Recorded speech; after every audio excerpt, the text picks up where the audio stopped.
Bien, vamos a hablar entonces hoy sobre neurona impulso nervioso o neurona y excitabilidad celular. Bueno,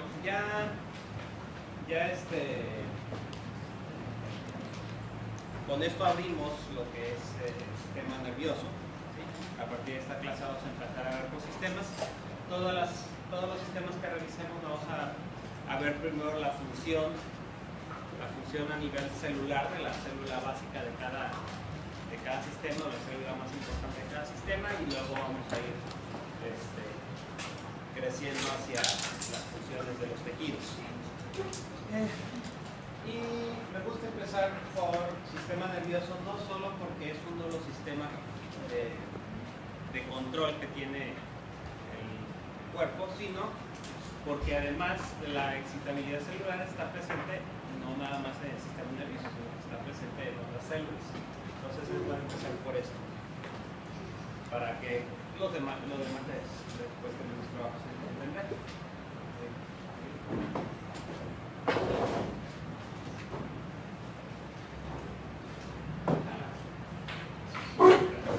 Bueno, esta es una representación de lo que es una neurona. De hecho es una neurona piramidal. Este tipo de neuronas se encuentran, como hay diferentes tipos de neuronas, que no es de su competencia saber la diferencia, pero es importante que sepan que hay diferentes tipos de células. Este tipo de célula, la piramidal, se encuentra principalmente en corteza cerebral. Quiere decir que son las neuronas de la inteligencia, ¿sí? Pero no son el único tipo de neuronas que se encuentran. Estas que son que más de conducción son de soporte, lo que son los astrocitos, ¿sí? Y ahorita vamos a revisar cómo funciona una neurona a nivel individual, cómo se comunica con otras, ¿sí? A través de lo que conocemos como sinapsis químicas. Bien, este señor aquí se llamaba Arturo Ramón y Cajal, fue un fisiólogo español, prácticamente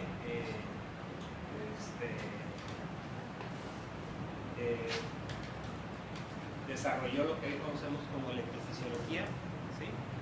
Son los primeros experimentos y las primeras descripciones, las descripciones más importantes sobre los tipos de neuronas y la función de estas, ¿sí? O sea, estos son algunos de sus trabajos. Como en aquel entonces no se podían tomar microfotografías como ahora, todo lo tenían que hacer a mano. Es como Galileo que veía todo por un telescopio, tenía que hacer dibujos porque tampoco se podían tomar microfotografías. Entonces estos son dibujos de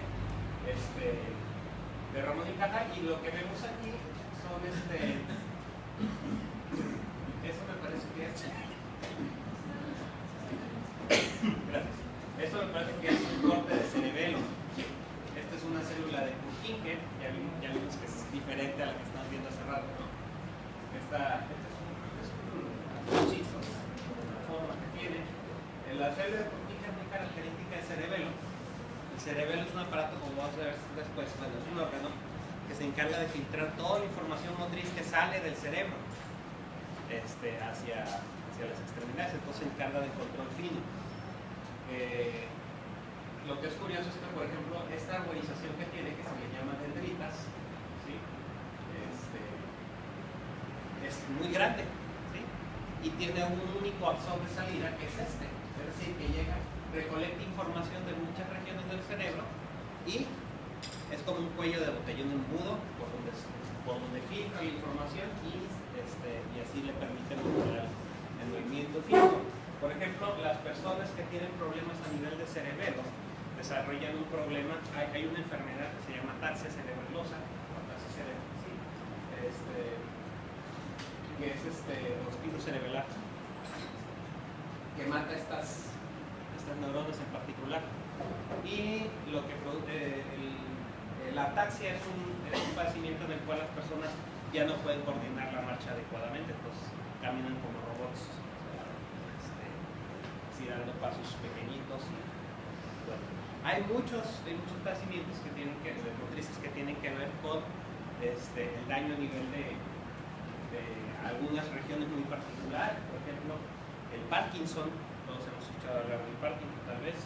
En el Parkinson se dañan las células de una región llamada sustancia negra, es un núcleo, que es una región de células dentro del sistema nervioso, y que se daña, entonces las personas ya no pueden tampoco controlar el control fino, sobre todo de las manos. Bien, entonces las neuronas tienen varias partes distinguibles que las vamos a mencionar ahorita. La primera de ellas es el cuerpo o soma. Bueno, neurona es palabra para el glosario. Soma, cuerpo o soma, que es la parte donde se encuentra el núcleo de la célula. Las dendritas, que es esta arborización que vemos, independientemente de la forma que tenga la neurona, todos tienen estas características. Por ejemplo, aquí podemos distinguir los somas, que son las partes gruesas, ¿sí? ¿Ven? Estas de aquí. Esos son los somas. Las dendritas son las arborizaciones. ¿Sí? Dendritas, palabra para el glosario. Dendritas. Y tenemos el axón. El axón, que es la fibra larga que parte es la fibra más larga que parte del soma, ¿sí? Y es la vía principal de conducción de la neurona. El axón, además, donde inicia, en la región donde inicia, le vamos a conocer como cono axonal, palabra para el glosario. Cono axonal o cono axónico. Es una región engrosada de donde parte el axón. ¿Sí? Las neuronas se comunican con otras neuronas, forman circuitos, y así es como es como si ciclaran instrucciones. ¿Sí? Cuando se forman nuevos circuitos, porque algo se aprende o surge alguna habilidad. Entonces se crean nuevas conexiones. Es muy interesante cuando lo vemos a nivel celular, los cambios que ocurren.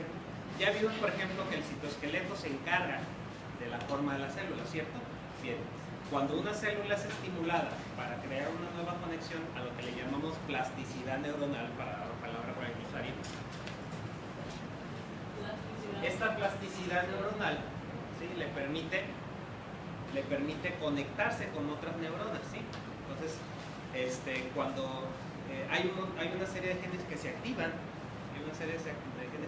cuando se estimula de cierta manera la neurona, y esta estimulación produce la expresión de genes que modifican el citoesqueleto. Eso permite crear o mover algunas dendritas, ¿sí?, o crear nuevas dendritas, y de esta manera se crean las conexiones. Si bien ya se ha descubierto que el tejido neuronal puede ser reemplazado, o sea, sí se puede regenerar, a diferencia de lo que se creía en la antigüedad, o no hace mucho, efectivamente se puede regenerar, no a una tasa igual de que se regenera, por ejemplo, la piel o los músculos, pero sí se puede regenerar. Sin embargo, la principal cualidad que tiene el sistema nervioso para reemplazar sus funciones, por ejemplo, una persona que tenga un derrame cerebral, ¿sí?, y que pierde parte de memoria, parte de habilidades, a veces son recuperadas con esta plasticidad neuronal, ¿sí? Entonces, esto es por la gran capacidad que tienen las neuronas. Entonces, una forma de, por ejemplo, el Alzheimer, nosotros conocemos es un tipo de demencia en donde se empiezan a perder las memorias, ¿sí? Bueno, se están descubriendo muchas cosas, pero una forma de mantener sano el cerebro es estar aprendiendo cosas todo el tiempo, ¿sí? Entonces, de aquí para adelante, y no me refiero nada más a cuestiones académicas, la lectura, los ejercicios mentales, aprender un nuevo idioma, aprender a tocar algún instrumento, seguir practicando ese instrumento, en fin. Todas esas cosas ayudan a la plasticidad neuronal. Pásame la casilla, por favor. Ahí está. Le dije Arturo, ¿verdad? Es Santiago, pero Santiago Ramón y Carrera. Ahí está el señor con su microscopio, observando neuronas. Aquí están algunos tipos de neuronas. Miren, esta es la célula de Purkinje que les estaba mencionando. Vean la organización tan grande y una salida única. ¿Sí? La célula, esta es una motoneurona de la médula espinal. Esta es una célula del bulbo olfatorio. ¿Sí? Los bulbos olfatorios están en la base del cráneo. Y con eso perciben. Vamos a ver que hay diferentes, los receptores que tenemos en todo el cuerpo que detectan funciones y todo tipo de señales. No son otra cosa que neuronas modificadas. Entonces, por ejemplo, lo que conocemos como el olfato, pues son neuronas que son receptores, son quimioreceptores. Quimioreceptor para el usuario. Quimioreceptor quiere decir que detectan químicos suspendidos en el aire, en este caso. Pero también tenemos otro tipo de receptores. Tenemos fotorreceptores como los de la retina. Tenemos mecanoreceptores como los que tenemos en el oído y detectan las vibraciones. ¿Sí? Que se producen, que se captan en el tímpano, se transmiten por los procesillos del oído hasta llegar a la cóclea. ¿Sí? Y ahí mueven una que se llama endolinfa. Y ahí el movimiento producido en la endolinfa es lo que detectan como vibraciones y eso lo traducen en señales. Una célula ganglionar y miren, esta es la piramidal de la que les hablaba hace ratito, se encuentra en corteza. Decía yo que las neuronas se pueden conectar con otras neuronas y lo pueden hacer axón con axón, que sería axoaxónicas, palabra para el glosario. Axosomáticas, que es cuando el axón se conecta a un directamente a un soma.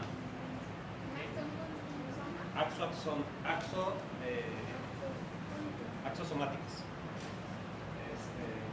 Y tenemos las que son axodendríticas, ¿sí? Cuando un axón llega a una dendritas, o interdendríticas, que es cuando las dendritas se tocan entre sí. Bien. Sigue, por favor. Regresate. Gracias. Entonces, aquí miren, aquí podemos ver claramente todas las partes. ¿Sí? Tenemos el soma, tenemos el axón, tenemos las dendritas. ¿Sí? Independientemente de la forma que tengan las neuronas, todas conservan las mismas características. ¿Sí? Bien, sigue, por favor.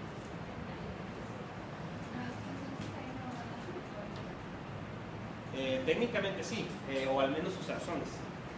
Miren, es una pregunta interesante, pero me pregunta si tenemos neuronas por todo el cuerpo. Básicamente sí. Lo que sucede es esto. Los somas, cuando tenemos un cúmulo de somas, si está en el sistema nervioso, o sea, y está en la corteza, le llamamos pues corteza. Pero si está en el sistema nervioso central y se encuentra en una región más interna, ya no le llamamos corteza, le llamamos núcleo. ¿Sí? Le llamamos núcleo. Si se encuentra por fuera del sistema nervioso central, le llamamos ganglio. Pero eso es donde se juntan los somas. Entonces vamos a tener que tenemos sustancia gris, dos unidades de la materia gris, es incorrecto, es sustancia gris. La sustancia gris es cuando se acumulan una serie de cuerpos neuronales, o sea, de somas. Entonces la sustancia gris es palabra para el glosario. Sustancia gris. Y donde tenemos solamente axones, como serían los nervios, por ejemplo, ¿sí? Le llamamos sustancia blanca, también palabra para el glosario. Entonces, sustancia blanca. Donde hay axones. Entonces, lo que podemos tener en muchas regiones del cuerpo son los axones o las terminales nerviosas. Porque todo nuestro sistema está inervado. ¿Sí? Todo nuestro cuerpo está inervado. Inervado quiere decir que tiene algún tipo de conexión nerviosa. ¿Sí? Tiene algún tipo de conexión nerviosa porque bueno, tiene que estar recolectando información de lo que ocurre. Ok, bien. Para poder estudiar la actividad eléctrica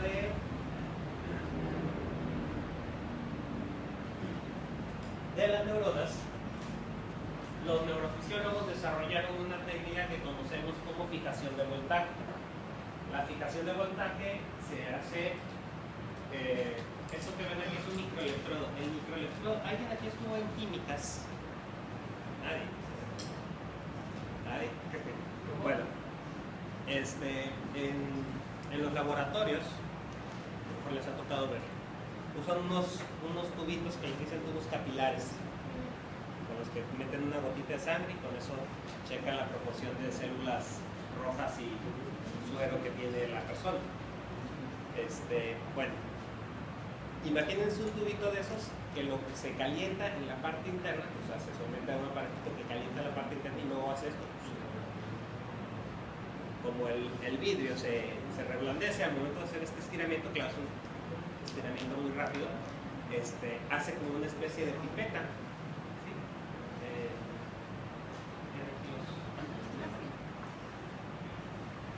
Gracias. O sea, tienen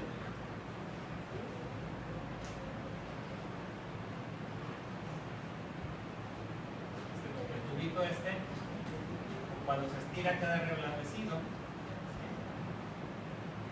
forma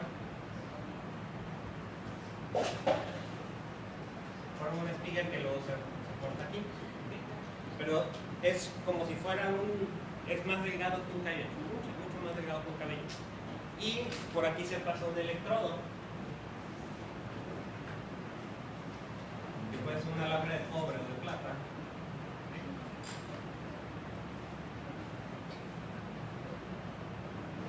Y se mete una solución, que es el cloruro de potasio. Bueno, esa agujita es tan pequeña, esa agujita de vidrio es tan pequeña que es capaz de perforar las células sin matarlas. ¿Sí? Una micropipeta. Y lo que se hace es de que, bueno, se coloca el microelectrodo, lo que se acabó de dibujar aquí. Se coloca el microelectrodo, se coloca un electrodo de referencia que se va al medio, es como si lo aterrizara a tierra.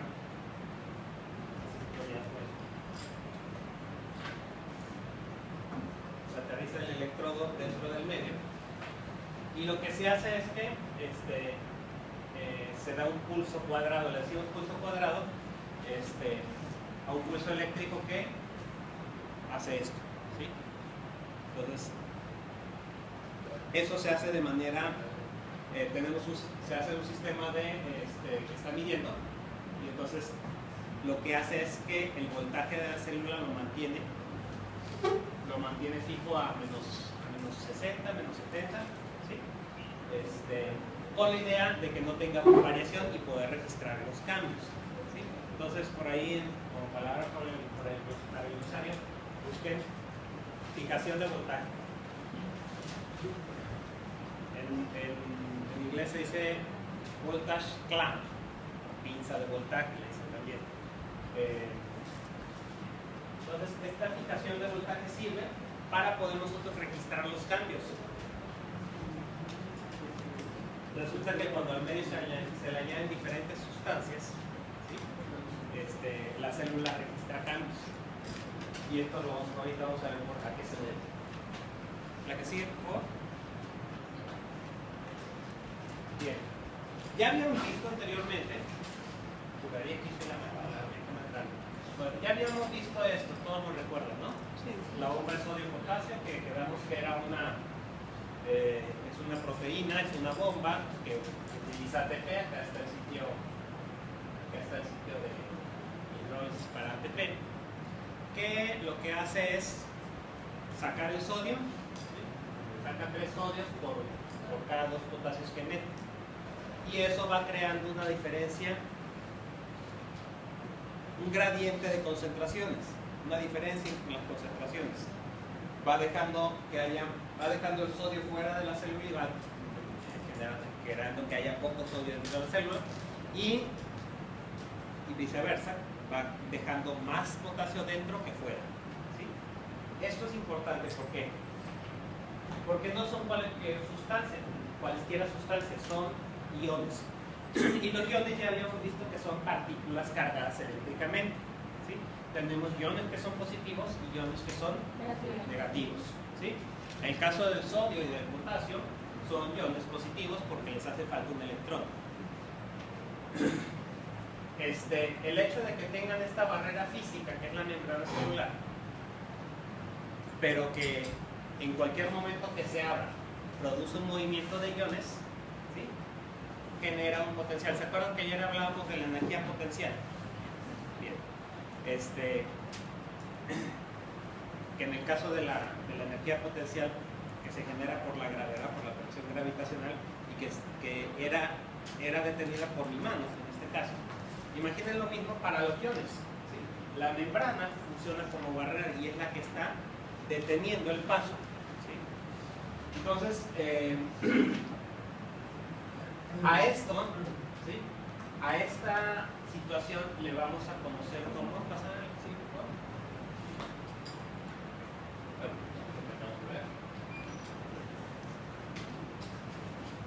Tenemos otros iones, ¿sí? Tenemos el calcio, que también está afuera en mayor cantidad, el cloro también está afuera en mayor cantidad. Lo que sucede en estos casos es que a esta situación, esta diferencia, le vamos a llamar potencial de membrana en reposo, palabra para el glosario.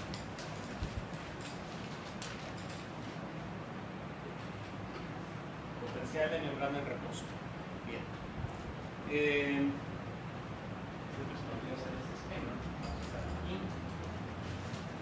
Resulta, todos usamos artefactos eléctricos actualmente.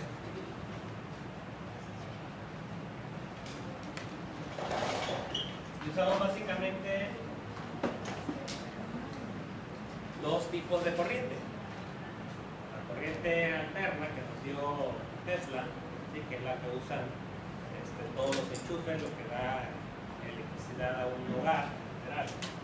Y tenemos la corriente directa que nos la dio Edison, o alguno de sus trabajadores. Ya ven, estaba la cosa.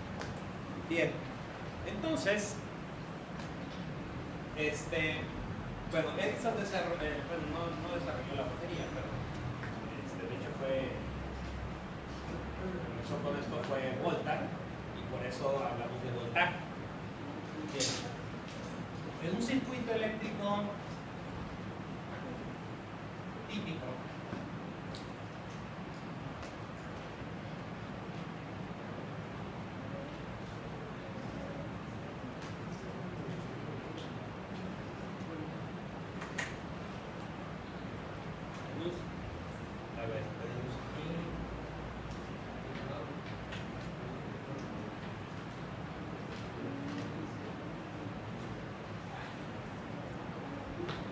en un circuito eléctrico típico tenemos un polo positivo y un polo negativo, ¿sí? Sus pilas son así, están polarizadas, ¿no? ¿Alguien jugó alguna vez con la batería de 12 voltios, la que es cuadradita, y se la puso en la lengua? Creo que sí. Si no, no tuvieron infancia. Que se siente así como cosquillas, ¿no? Sí. Es la energía, son 12 voltios que se están moviendo. Bien. Entonces, perdón, serían los amperes. Decíamos que tenemos un polo positivo y un polo negativo, ¿sí? Mientras el circuito está abierto, no pasa nada, ¿sí? Es como esto. Eso tiene algunas baterías, entonces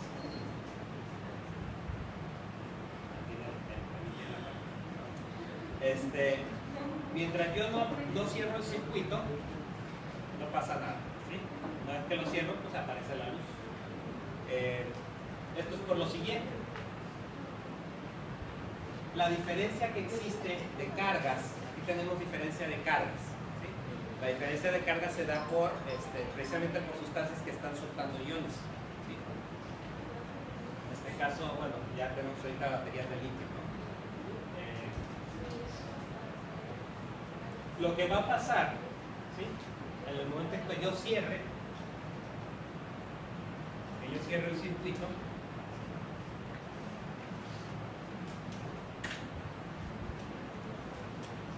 es que eso va a permitir el paso de electrones, ¿sí?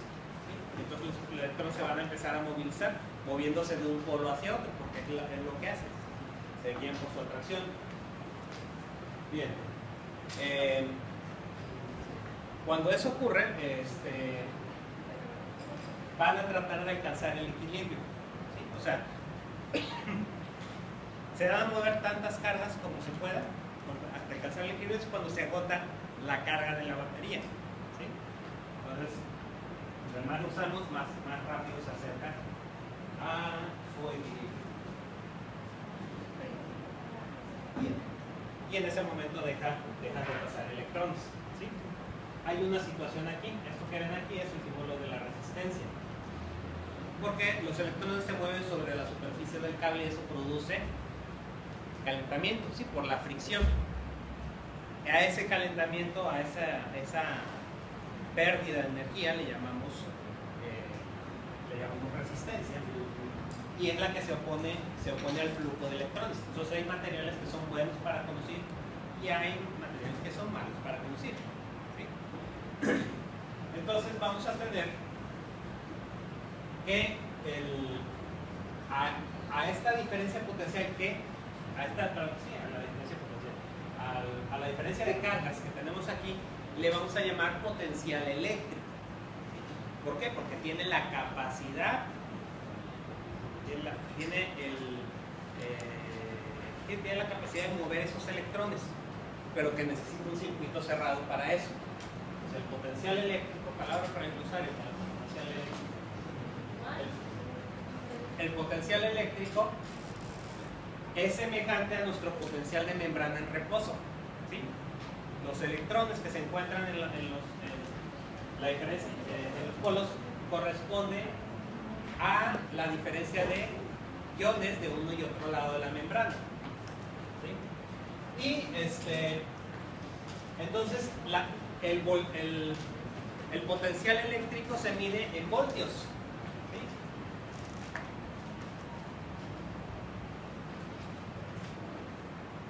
Voltios. La resistencia se mide en ohms y el movimiento de los electrones es algo que le vamos a llamar corriente eléctrica, y eso está en amperios. ¿Okay? ¿Resistencia? Ohms. La I significa corriente, se mide en amperios. ¿Sí? Amperes, amperios, de hecho es amperes, en español es amperios, o volts, y en español es volt. ¿La I qué es, maestro? ¿Mande? ¿La I qué es? Es corriente, se representa la corriente. A esto es lo que le llamamos la ley de Ohm, ¿sí?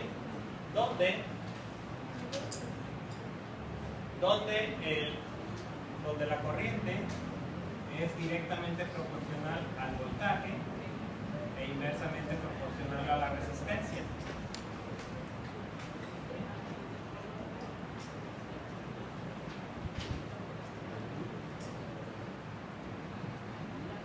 Yo no equivocarme, no soy muy bueno con las fórmulas.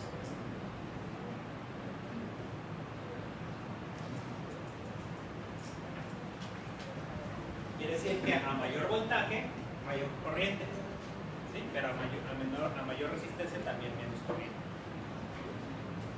Bien. Para que se dé una idea, ahorita estamos en la época de los satélites, ¿verdad? Toda la comunicación es por satélites, pero hubo un tiempo en que la comunicación era por cable. Todavía, de hecho, todavía existe la comunicación por cable. De hecho, nada más que ahora se está sustituyendo el cable de cobre por fibra óptica. Pero cuando se dio la primera comunicación intercontinental, ¿sí? Se tenía que usar un cable como de este vuelo de ancho, ¿sí? Y que se tiraba del fondo del mar. Todavía existen esos cables, les digo, nada más que están siendo sustituidos por fibra óptica. Y eran anchotes así porque en el caso de los cables se produce algo que se llama efecto cable, que es la resistencia que opone el material por donde se transportan los electrones, va produciendo un decaimiento de la señal, ¿sí? Entonces ustedes están muy chicos para saberlo, pero en los 80s, cuando hacía uno una llamada de larga distancia, era pura estática lo que se oía, ¿sí? Precisamente porque entre más lejana era la comunicación, pues era más difícil que llegara la señal completa. Bueno, entonces, así es como funciona, salud, un circuito RC. Bueno, aquí faltaría el capacitor, pero no nos vamos a meter ahí de momento. La membrana, ¿sí? La membrana va a funcionar como nuestra resistencia y nuestro capacitor. Un capacitor almacena energía, ¿sí? Y las proteínas, los canales iónicos van a ser como nuestro cable por donde va a transitar, ¿sí? En este caso no son electrones los que vamos a mover, sino son iones, que son partículas cargadas eléctricamente,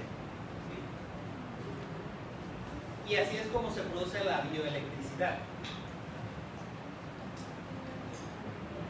Todos hemos escuchado hablar probablemente de lo que son algunos animales que son capaces de dar descarga, ¿no? Como la pila eléctrica o algunos tipos de mantarrayas, ¿sí? Son capaces de generar pulsos eléctricos, ¿no? La medusa, bueno, probablemente sí. Es que la medusa tiene otro tipo de mecanismo. ¿Vale? Que hay una que es transparente. ¿Transparente? ¿Una raya o una medusa? Una medusa. Ah, sí, normalmente son transparentes. Translucidas. Bien. Entonces, pásame la que sigue, por favor.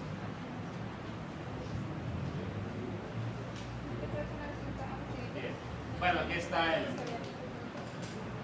la bomba sodio-potasio, sacando el sodio y metiendo el potasio, ¿sí? Así es como funciona. 3:2 la relación. Ok. Bien. Entonces, bueno, esta es una neurona típica, ¿sí? Donde vamos a tener acúmulo de cargas por los iones a uno y otro lado. Decíamos pues que la diferencia en las concentraciones de estas partículas nos van a producir ese potencial eléctrico,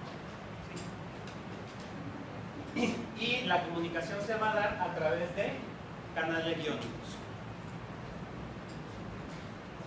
Bien, entonces ya entendemos lo que es el potencial de membrana en reposo.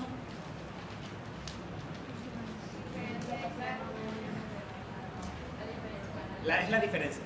La diferencia de cargas eléctricas a uno y otro lado de la membrana, ese es nuestro potencial eléctrico. Y el potencial eléctrico, dependiendo de la célula, anda entre los menos 60 y menos 90 milivoltios, ¿sí?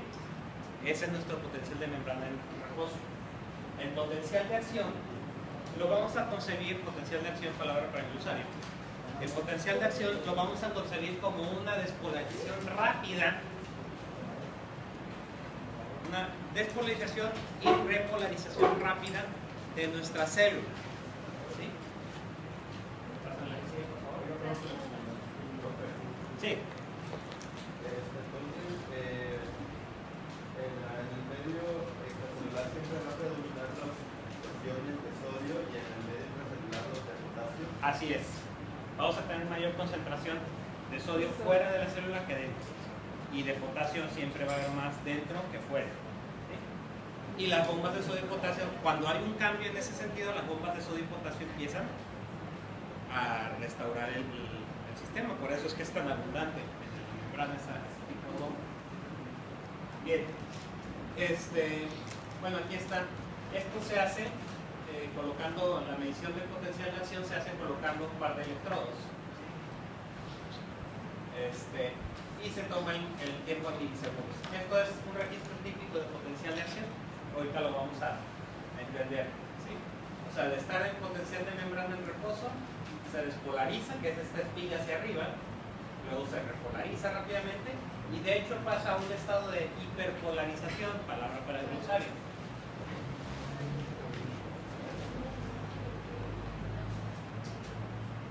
Todo esto se da en cuestión de milisegundos, muchachos. Es una cosa muy rápida. Está ocurriendo en este momento y no nos enteramos. ¿Sí? Y está ocurriendo en millones de células al mismo tiempo. ¿Sí?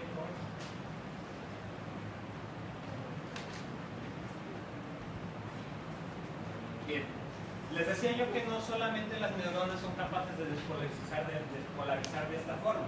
También las células musculares o las células cardíacas, que finalmente son células musculares, el músculo liso, todos estos tipos de células son capaces de generar potenciales de acción y que son registrables.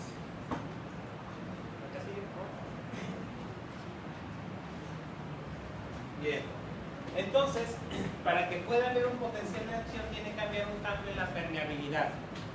Cambio en la permeabilidad, o permeabilidad iónica mejor, permeabilidad iónica, palabra para el glosario.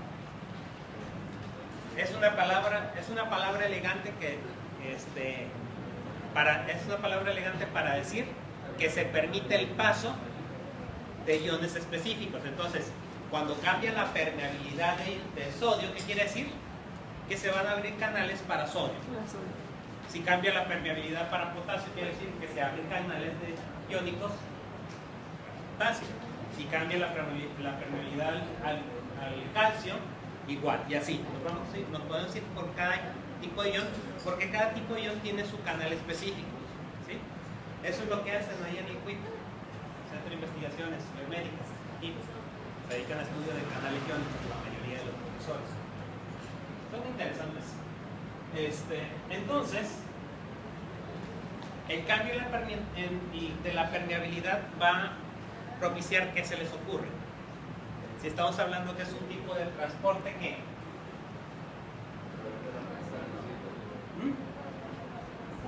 es transporte pasivo, sí.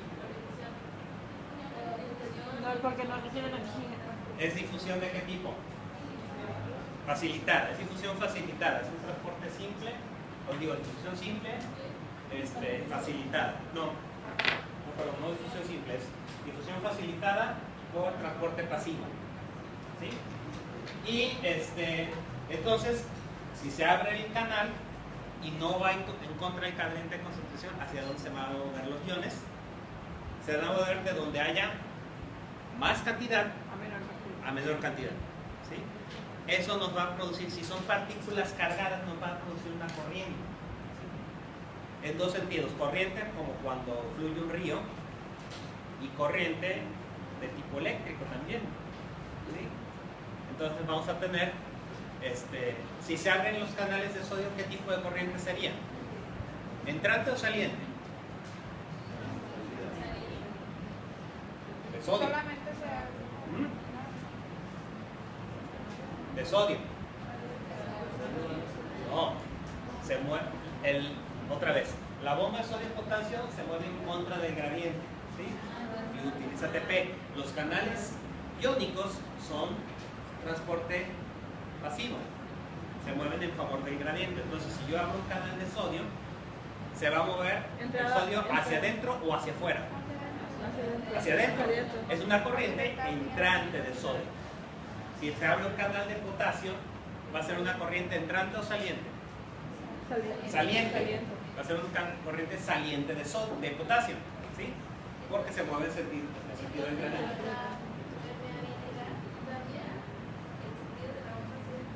No, la bomba de sodio y potasio sigue funcionando tal cual. Lo que se abren son otras vías. Los canales son independientes de las bombas. ¿Sí? La bomba está trabajando por su cuenta. Si detecta un cambio en la polaridad de la célula, lo que va a hacer es que empieza a funcionar. Es como todos los botes tienen una bomba. Cuando les empieza a entrar agua, esa bomba se encarga de sacar el agua para que no se hunda el bote, ¿sí? Así funciona la bomba de potasio. Y cuando detecta un cambio de polaridad, empieza a trabajar para sacar el exceso de sodio dentro de la célula. ¿Qué es lo que sucede en el fenómeno este del cotransporte sodio-glucosa?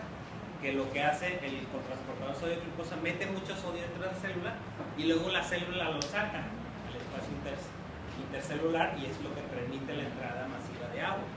¿Sí? Lo pregunta examen.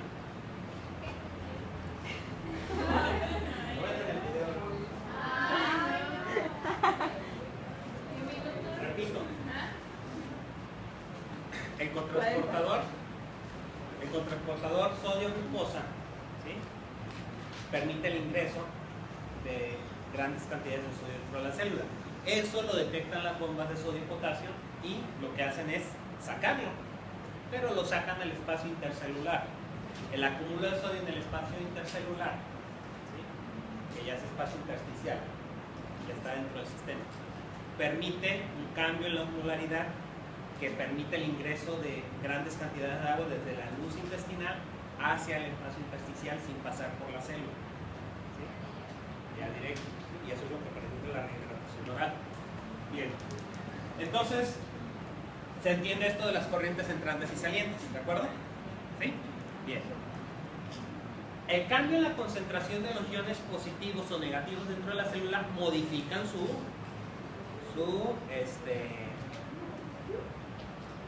potencial de membrana. ¿Sí? Ya habíamos visto que el potencial de membrana de reposo es de ¿cuánto? Decíamos que entre menos 60 y menos 90. ¿Sí? Promedio, menos 70. Menos 70, menos 80. Entonces, este potencial de membrana en reposo, ¿sí?, es porque es negativo porque hay más cantidad de iones. Si se fijan, casi todos los iones que hemos mencionado son iones positivos. Pocos iones como el cloro, por ejemplo, son iones negativos. La mayoría son iones positivos. ¿Por qué entonces la célula es electronegativa en el interior? La razón es porque hay más cantidad de iones positivos fuera de la célula. En este caso, el sodio. El sodio es el ion más abundante, ¿sí? Entonces, el que haya más sodio fuera de la célula hace que el interior sea electronegativo, ¿sí? No es la cantidad de cargas negativas, sino la relación de cargas positivas, ¿se fijan? Esto es importante para que entiendan la repolarización.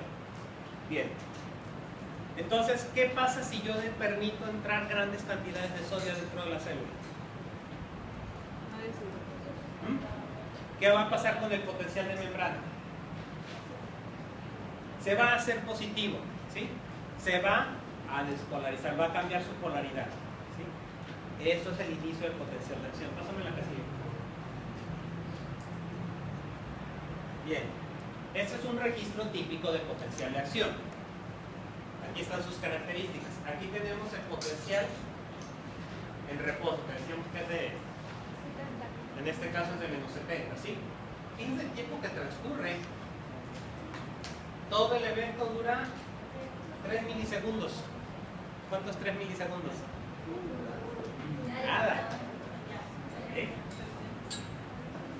Nos toma 1 hora explicarlo y ocurre cada 3 milisegundos o menos. Bien, entonces vean lo que sucede aquí. Hay primero una pequeña despolarización, ¿sí? Que esto quiere decir que están entrando iones ¿qué? Positivos dentro de la célula, ¿sí? En este caso son iones de sodio. Cambia la permeabilidad al sodio cambia, y entonces eso produce un incremento en la polaridad, ¿sí? Se empieza a positivizar. Bien. Después, aquí hay algo que le llamamos ley de todo o nada, en el potencial de acción, palabras para el glosario, palabras para el glosario. Ley de todo o nada. La ley de todo o nada quiere decir que alcanzando aproximadamente los menos 30 milivoltios, la célula ya no puede detener en términos mundanos, un ejemplo muy clásico es como cuando van a hacer pipí. Cuando empiezan a hacer pipí ya no se pueden detener. ¿Es correcto o no? Imagínense eso mismo. Digo, es medio prosaico el ejemplo, pero también la célula, cuando la célula alcanza los menos 30 milivolts, ¿sí? Que se positiviza eso, es un punto de no retorno donde entonces masivamente se abren los canales de sodio, ¿sí? Esta apertura masiva produce la espiga y la célula se va hasta más 30, o sea, de estar en menos 70, menos 60, menos 90, se va hasta más 30, ¿sí? O sea, cambia completamente la polaridad por la gran entrada de sodio. Entonces,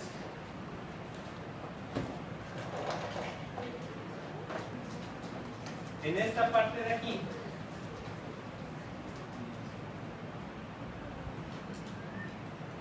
vamos a tener una entrada masiva de sodio, ¿sí?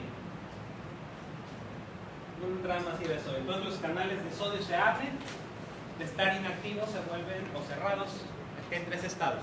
Hay estado abierto, cerrado e inactivo, ¿sí? Que inactivo no es que esté cerrado, simplemente ya no permite el paso, pero no está completamente cerrado. Bien, entonces en este punto el sodio entra, ¿sí? Hasta que alcanza un equilibrio. En ese momento los canales de sodio se inactivan, ¿sí? Ya no permiten más entrada de sodio y alcanza su punto máximo, alrededor de más 30, decíamos. ¿Sí? En este momento, a partir de aquí, se abren los canales de potasio. Se abren los canales de potasio. ¿Qué pasa en los canales de potasio? ¿Qué pasa si se abren los canales de potasio?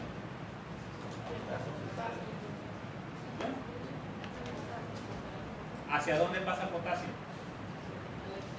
Al exterior. Se sale el potasio. Es una corriente saliente. Una corriente saliente de potasio. De menor cantidad, de mayor a menor cantidad. ¿Por qué si se está moviendo un ion positivo? ¿Por qué se empieza a negativizar la célula de nuevo?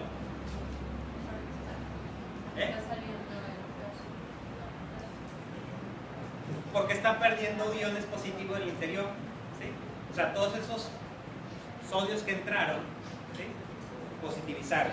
Entonces, si yo empiezo a sacar iones positivos, no le importa a la célula si son sodio, si es potasio, simplemente son iones positivos, se empieza a negativizar de nuevo la célula, ¿sí? Se empieza a crear un nuevo gradiente. Maestro, a los iones positivos se les llama cationes. Cationes. ¿Sí? Entonces, también va a tener una ayudadita. ¿Cuál es otra ayudadita? Vamos a tener una entrada. En este caso tenemos más cloro afuera que adentro, ¿sí? Cuando se abren los canales de cloro, ¿qué pasa? Se meten. Y como solo que es una cantidad muy pequeña comparada con estas dos, ¿sí? Cuando entra el cloro en función, bueno, va a ayudar a negativizar. De hecho, permite esta parte de aquí. Digo, está en toda esta parte, pero el cloro permite esta etapa que le llamamos hiperpolarización, palabra para el glosario. La hiperpolarización produce un fenómeno conocido como periodo refractario. En ese periodo refractario, ¿sí?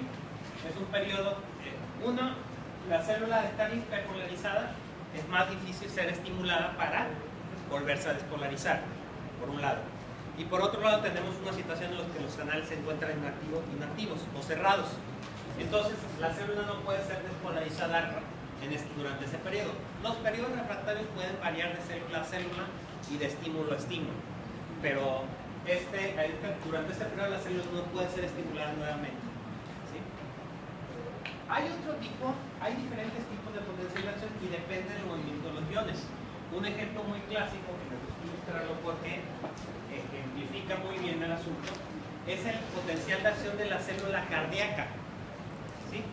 El potencial de acción del cardiomiocito es más o menos así.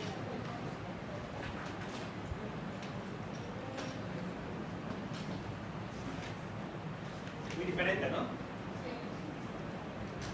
Bien. Les voy a explicar cómo funciona la cosa. Aquí, esta parte de aquí, nuevamente es el sodio entrante, ¿sí? La corriente entrante del sodio. En esta parte también va a estar el potasio y el cloro, eso no cambia, ¿sí? Eso es exactamente igual. ¿Qué es lo que hace diferente al potencial del cardiomiocito? Esta región de aquí. A esta región le conocemos como meseta, palabra para el glosario. Meseta del potencial de acción. En esta meseta lo que vamos a tener es la participación de iones de calcio. El calcio es un ion, pues el doble positivo que el sodio, porque tiene valencia de 2. Entonces, y es un ion que se encuentra en mayor cantidad en el espacio extracelular, con excepción de los músculos. Los músculos tienen su propio almacén de calcio dentro de la célula, ¿sí? Pero ya vamos a ver que tienen una función diferente a la del potencial de acción. Cuando veamos contracción muscular vamos a ver. De hecho, el músculo esquelético, o sea, el músculo que tienen los huesos, depende del calcio intracelular más que del extracelular, y el músculo cardíaco, que también es músculo estriado, pero es un poco diferente, depende más del calcio extracelular que del intracelular. ¿Qué hace el calcio? Bueno, el calcio al estar en mayor proporción afuera que adentro, cuando se abren los canales, produce un retardo en la repolarización, ¿sí? Este retardo en la polarización se registra como esta meseta, donde aunque ya están entrando los iones aunque ya están saliendo los iones de potasio, ¿sí? Están entrando simultáneamente iones de calcio, y eso mantiene en un equilibrio relativo durante un breve periodo de tiempo, ¿sí? Vamos a hablar de 2 milisegundos, de tal manera que se mantiene en ese nivel y luego decae. Bien, este fenómeno en particular es muy interesante porque le permite eso, y la repolarización posterior impide que la célula, normalmente los músculos son células que si tú las estimulas tienen un feedback positivo, que si tú las estimulas se empiezan a reclutar fibras, ¿sí? Y se produce, va aumentando la tensión, pero se produce un fenómeno de tanning, que se queda contraído, contracturado el músculo, ¿sí? Hay una enfermedad que se llama tétano, que seguramente ya recibieron la vacuna alguna vez en su vida, que hace que las personas mueran contraídas, ¿sí? Porque no se pueden relajar. Bien, ese tétanos no ocurre a nivel de músculo cardíaco porque este fenómeno impide la tetanización, ¿sí? Bien. Pásame a la que sigue, por favor. Bien. Entonces, la despolarización normalmente ocurre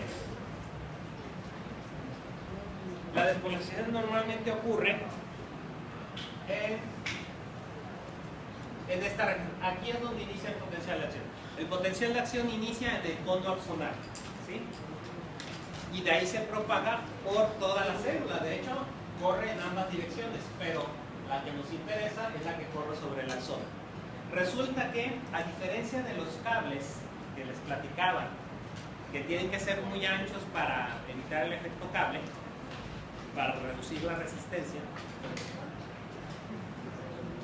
es decir, aumentar la superficie disminuye la resistencia, eso mejora la corriente, ¿sí? De acuerdo con esta fórmula. Entonces, a diferencia del cable, que tienes un inicio y un término, y que la señal puede decaer durante ese trayecto, en el caso del potencial de acción es distinto. ¿Por qué? Porque la señal se regenera cada unidad de membrana. Las unidades de membrana le vamos a llamar unidad de membrana, palabra para el glosario. Le vamos a llamar unidad de membrana a una región de la membrana celular que se despolariza al mismo tiempo, ¿sí? La célula no se despolariza toda, sino que se va abriendo por región. Pero el estímulo de estas,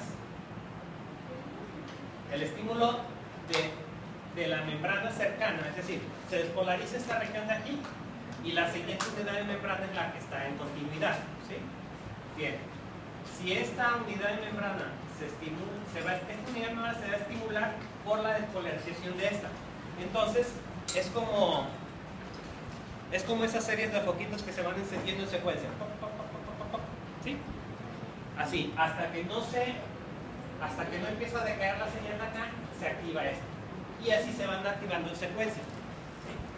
Así funciona la activación de las unidades de membrana. Y eso permite la propagación. Si eso no fuera así, o sea, si toda la membrana se despolarizara simultáneamente, cosa que sería muy difícil porque imaginen una motoneurona que parte de aquí de la médula espinal y que llega hasta la punta del dedo gordo del pie.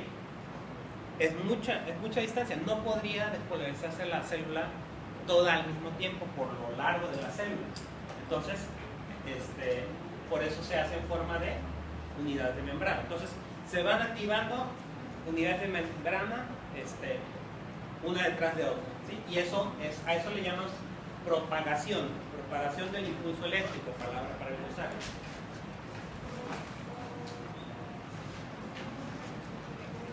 Bien.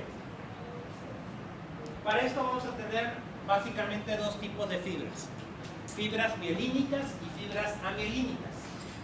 Las fibras amielínicas serían como esta de aquí, ¿sí? En las cuales las unidades de membrana son están desnudas, no tienen ningún recubrimiento. Pásame la que sigue. Bien, así se ve una membrana amielínica, ¿sí? Y así se ve una membrana mielinizada. Esto de aquí le vamos a llamar, bueno, mielina es palabra para el glosario. La mielina es un tipo de líquido, ¿sí?, que se produce por las células de Schwann, palabra para el glosario. Las células de Schwann. Bien, las células de Schwann entonces van creando, hágate cuenta, que es una envoltura, ¿sí? De hecho se enrolla como taco sobre el cordón, o sea, tenemos el axón, que es una tira larga, y la célula de Schwann va a llegar y va a envolver completamente como si fuera un aislante. No me gusta mencionar que es como el aislante de los cables, porque no funciona tanto así la cosa. Y esto es porque en el caso de los aislantes de los cables, la corriente sigue transitando por debajo del aislante. En el caso de la célula de Schwann, lo que hace es, el potencial de acción no se sigue transmitiendo por debajo de la célula. Al contrario, impide la transmisión en esta región. ¿Por qué? Porque no permite que los canales abran. Ya vimos que no se mueven electrones a través de la superficie como en un cable normal, sino que va cambiando la polarización de las membranas. Bien. Entre cada segmento, entre cada célula de Schwann, queda un segmento abierto. Y a esa región le vamos a conocer como nodo o nódulo de Rambier, palabra para el glosario. Nodo de Rambier, nudo de Rambier o nódulo de Rambier. Lo pueden encontrar de esas tres formas.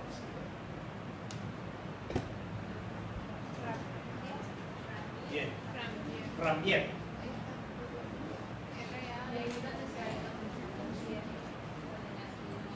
Bien. ¿Para qué sirve el nodo de Rambier? Bien.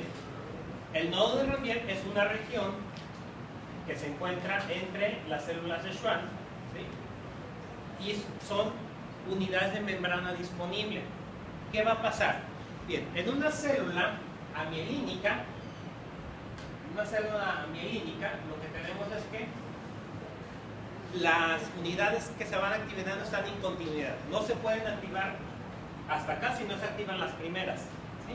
Entonces, tienen que ir avanzando poco a poco, activando unidad por unidad. Lo que hace el nodo de Ramvier es crear atajos para la activación de las unidades de membrana. Es decir, al no tenerse que activar todo lo que está por debajo de la célula de Schwann, quedan solo disponibles los nódulos de Ramvier. Entonces, el impulso se vuelve saltatorio. En vez de ser continuo como acá arriba, se vuelve saltatorio.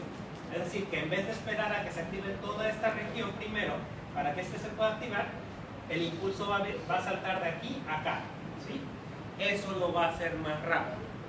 Vamos a hacer un ejercicio para que me entiendan. Dejen lo que están haciendo. Creo que la funcionalidad que tiene es hacerlo más rápido. Sí. Bien, vamos a hacer un ejercicio. Esta fila de aquí. Vamos a hacer una ola. ¿Sí? No se tienen que levantar, solamente van a levantar las manos. ¿Sí? Entonces, lo que van a hacer es lo siguiente. ¿Ahí sale? Sí, ahí sale. Lo que van a hacer es lo siguiente. Cuando ella dé la señal, ¿sí? Que tú vas a decir, ya. ¿Sí? Cuando ella dé la señal, van a hacer la ola. La ola es, van a levantar los brazos. Cuando tú veas que ellas levantan las manos, tú levantas las tuyas y así, hasta llegar al final. ¿Sí? Ok. ¿Lista? Cuando quieras. Pero como si hubieran desayunado otra vez. ¿Listo? 1, 2, 3. Bueno, ahí está. Vamos a hacer lo mismo aquí. ¿Listos? 1, 2, 3. No se adelanten. Otra vez.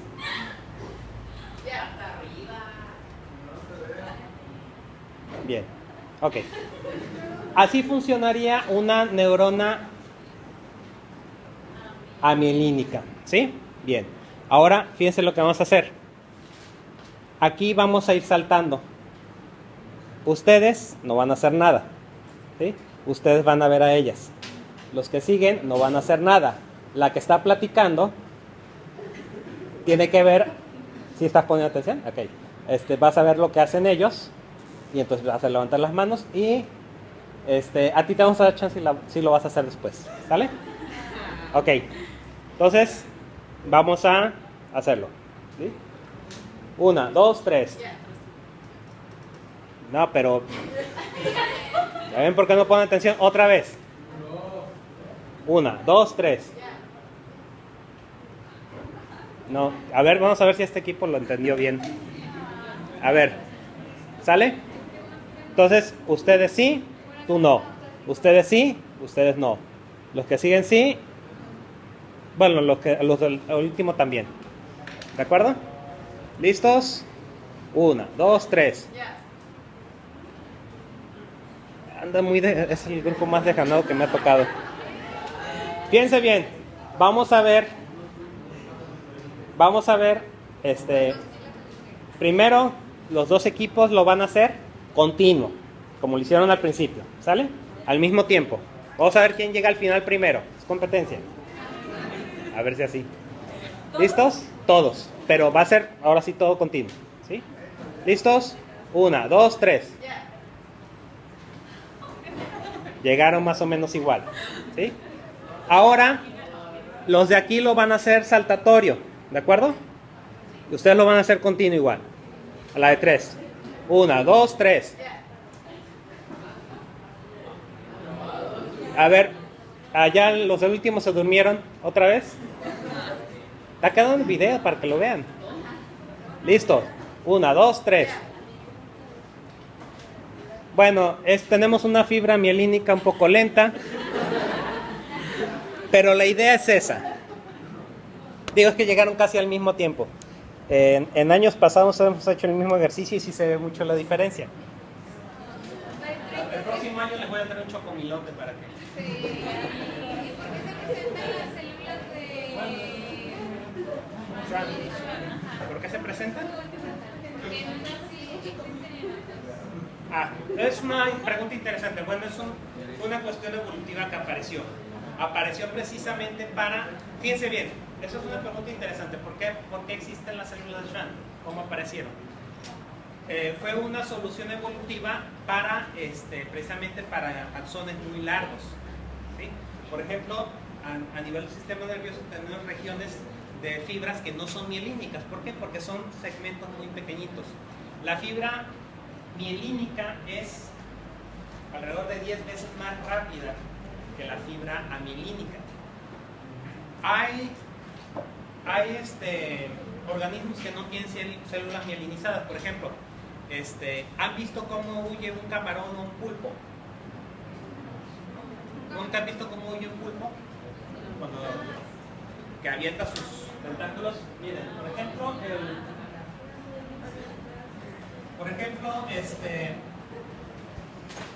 el calamar.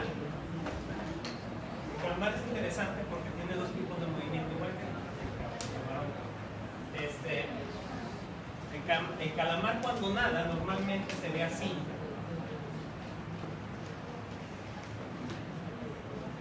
Aquí tiene los tentáculos por delante, ¿sí?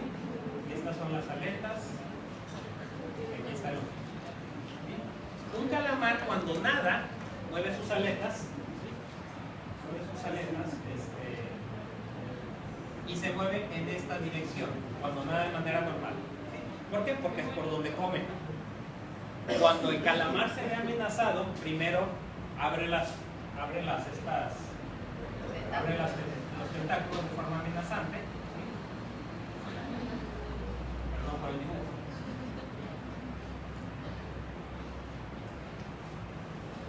Y luego va a hacer este movimiento.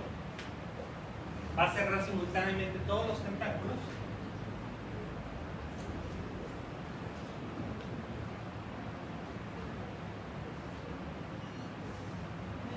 Y se va a mover en este sentido.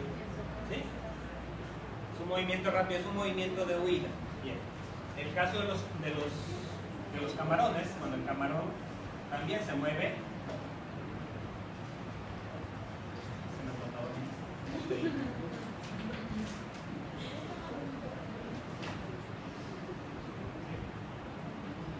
el camarón se mueve también. Se mueve normalmente así. Cuando un camarón trata de escapar, ya ven que están así como arqueados. Cuando un camarón trata de escapar, hace este movimiento.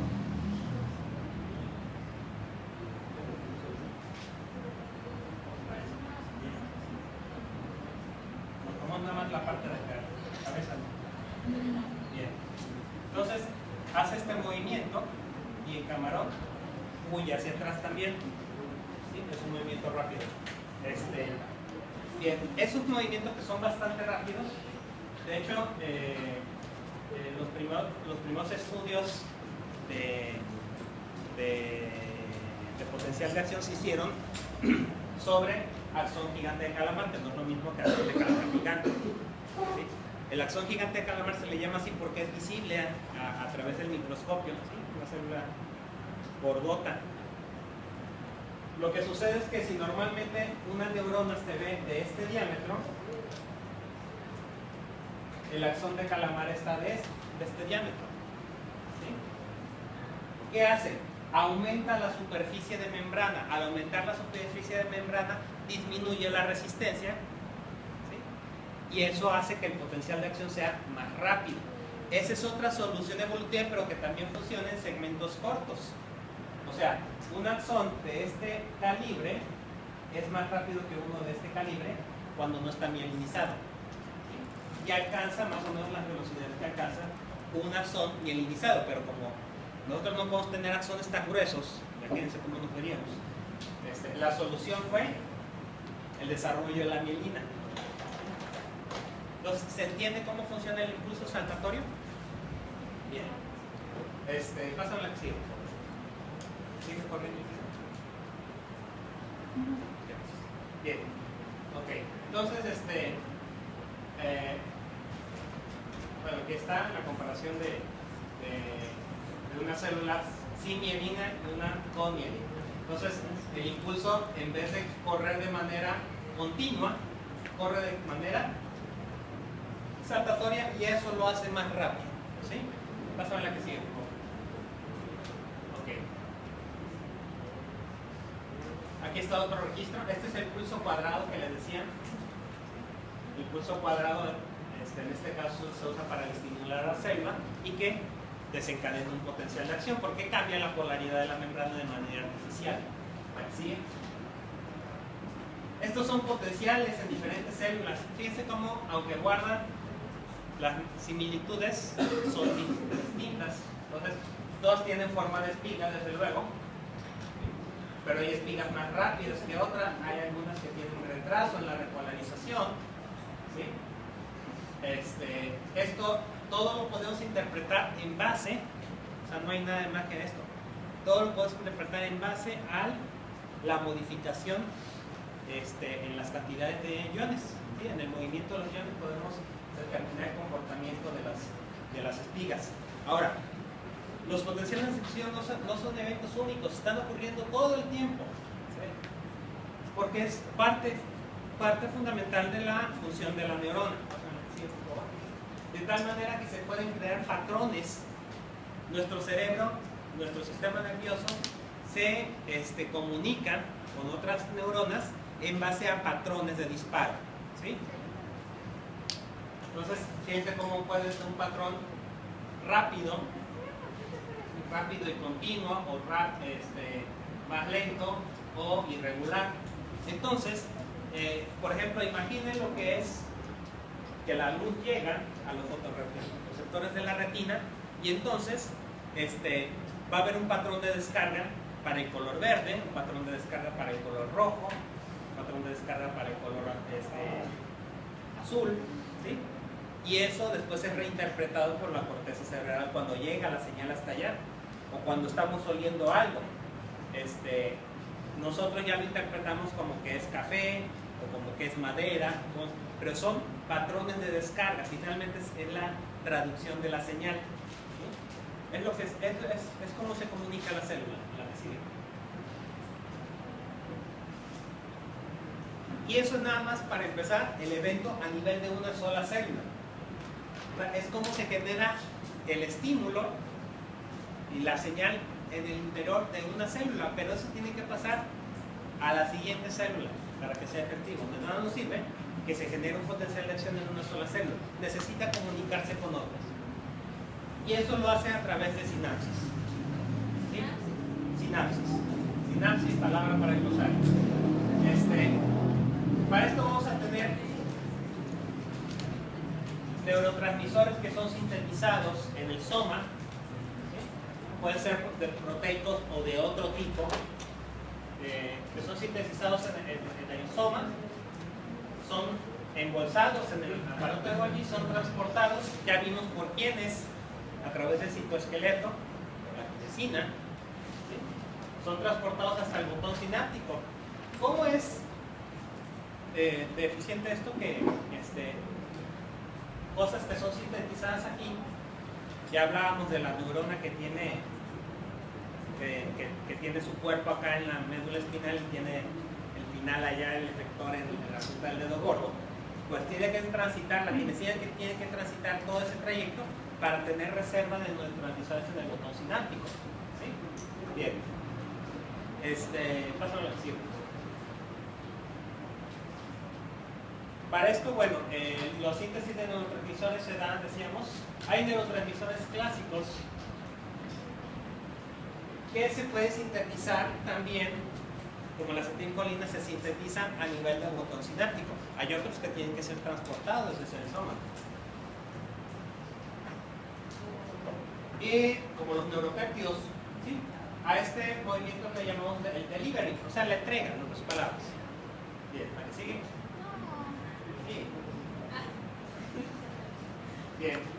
El neurotransmisor o los neurotransmisores se encuentran almacenados en estas vesículas sinápticas y decíamos que se almacenan en la proximidad del botón sináptico, listos para ser liberados. ¿Sí? Bien, aquí es la reserpina, por ejemplo, es un fármaco que lleva la enzima que transporta minas dentro de la vesícula, ¿sí? Y que se usa como antipsicóticos desde hace muchos siglos ahí en la India. Y tenemos las anfetaminas, todos han escuchado hablar de las anfetaminas, las que toman los señores traileros.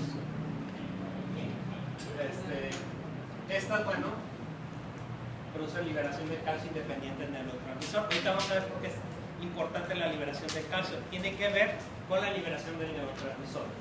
¿Sí? Bien. Entonces, las vesículas van a estar anclados a filamentos de actina en la proximidad de la membrana, listos para ser liberados. Y para esto se produce un fenómeno llamado docking. Docking es un término que se usa en inglés para cuando los barcos atracan, no que roban, por ejemplo, atracar un barco, no. Se dice que un barco cuando atraca es cuando llega a puerto, ¿sí? Entonces el docking es eso, es cuando es el equivalente al barco que se está acercando al puerto, eso es el docking, ¿sí? Y eso es la primera aproximación que tenemos para que la vesícula sináptica sea liberada. ¿A qué voy con todo esto? Las neuronas, aunque parece que están conectadas entre sí, no se tocan. La conexión es virtual. Hay un espacio que en términos celulares es inmenso, al que le llamamos espacio sináptico. Entonces, el potencial de acción que llega no se transmite directamente por conexión a la siguiente célula, sino que tiene que hacer un brinco con estos neurotransmisores, ¿sí? Entonces, la unión es química, la comunicación es química entre las células, ¿sí? No es eléctrica. O sea, el impulso es eléctrico, pero la comunicación entre las neuronas es de tipo químico. ¿Sí, por favor? Bien. Para esto vamos a tener una serie de proteínas que van a estar, unas van a estar en la vesícula y otras van a estar en la membrana, y a estas le llamamos la familia de las SNARE. Palabra para el glosario. ¿Sí? Vamos a tener SNARE, SNARE B o B SNARE, que son las que se encuentran en la vesícula, palabra para el glosario. Tenemos las T SNARE y SNARE, que son las que se encuentran a nivel de membrana. Estas vesículas, estas membranas permiten, cuando interactúan, permiten hagan de cuenta que son las amarras del barco. O sea, cuando un barco llega a puerto, ¿sí? Lo que avientan amarras, ¿no? Avientan unas cuerdotas largas que son jaladas por gente que está en el puerto y permiten que el barco no solamente se acerque lo suficiente, sino que permanezca fijo en el lugar. Eso es lo que hacen las SNARE, ¿sí? Vamos a tener varias. O sea, dentro de las tres SNARE tenemos a la sinactotacnina y la sinactobrevina. Dentro de las que están en membrana tenemos a la SNAP25 y la sintaxina, ¿sí? También, bueno, tenemos la clatrina, que es la que nos mantiene la forma de la vesícula, ya hemos visto eso, ¿sí? Y el SNAP25, ¿no? Es el target, o sea, es el sitio de unión para toxinas como la tetánica y la botulínica. ¿Quién vio la película de Los Simpsons? ¿Se acuerdan de esa escena donde ya están debajo del domo? Que Ken Brockman está diciendo de que se están agotando los recursos desde no sé qué cosa hasta Botox y se le empieza a derretir la cara, ¿no? Bueno, curiosamente el Botox hace exactamente eso que pasó por supuestamente ausencia de Botox. El Botox no derrite la cara o no relaja la cara, al contrario, el Botox relaja los músculos de la cara y por eso desaparecen las arrugas, ¿sí? Claro, alguien que se inyecta Botox en la frente y que desaparecen las arrugas de la frente, pues ya no puede hacer esto. ¿Y cuando se inyectan en los labios? No se inyecta en los labios, en los labios se inyecta colágeno o ácido hialurónico para dar volumen, ¿sí? Se inyecta en el surco nasogeniano, se inyecta en la parte esta de arriba, ¿sí? Aquí donde están las patas de gallo también. Por cierto, vayan con un cirujano plástico, no vayan con el cosmetólogo o con un dermatólogo que sabe de anatomía. luego andan con la cara colgada. ¿Cuál es la razón por la cual una vez que ese efecto se quita, hay más arrugas en los blancos? Bueno, es una apreciación personal. Cuando te acostumbras a estar sin arrugas y de repente... Ah, no es que pase. Sí, es una percepción. Lo que sucede es esto, miren, las líneas de expresión, son las arrugas, van ocurriendo porque los músculos se van contracturando, ¿sí? Entonces lo que hace la toxina botulínica, que es una enfermedad, el botulismo lo que hace es de que relaja los músculos. ¿Qué hace? Evita la liberación del neurotransmisor al unirse a las 25. Entonces, al unirse a las 25, impide la liberación de la acetilcolina y eso hace que no se contraigan los músculos. Por más que les dé señal de que se contraigan, no se contraen, ¿sí? Están paralizados. Ahora, es un efecto reversible a 6 meses aproximadamente, es lo que dura el efecto. Si van con el cosmetólogo o la cosmetóloga, como usa menos dosis, a no equivocarse,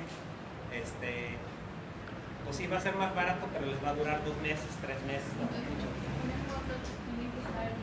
Sí, el Botox tiene que estarse aplicando cada 6 meses. ¿Sí? El colágeno se reabsorbe, dura más o menos 1 año, 6 meses, 1 año también.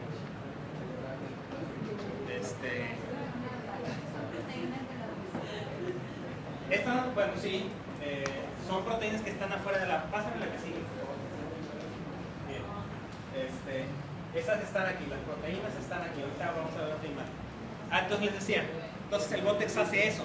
La toxina tetánica hace lo contrario. También suena a la 25, pero la hace ya cuando liberó el neurotransmisor y entonces impide la recaptura.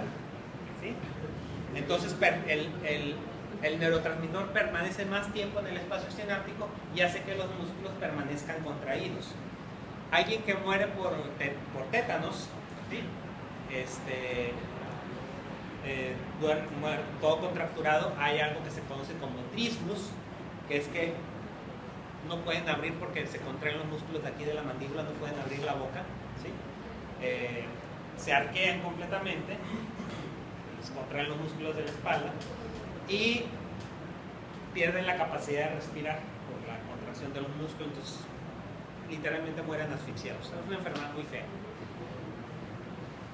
Gracias a la vacuna ya no tenemos ese problema. Pero era una causa de... Suena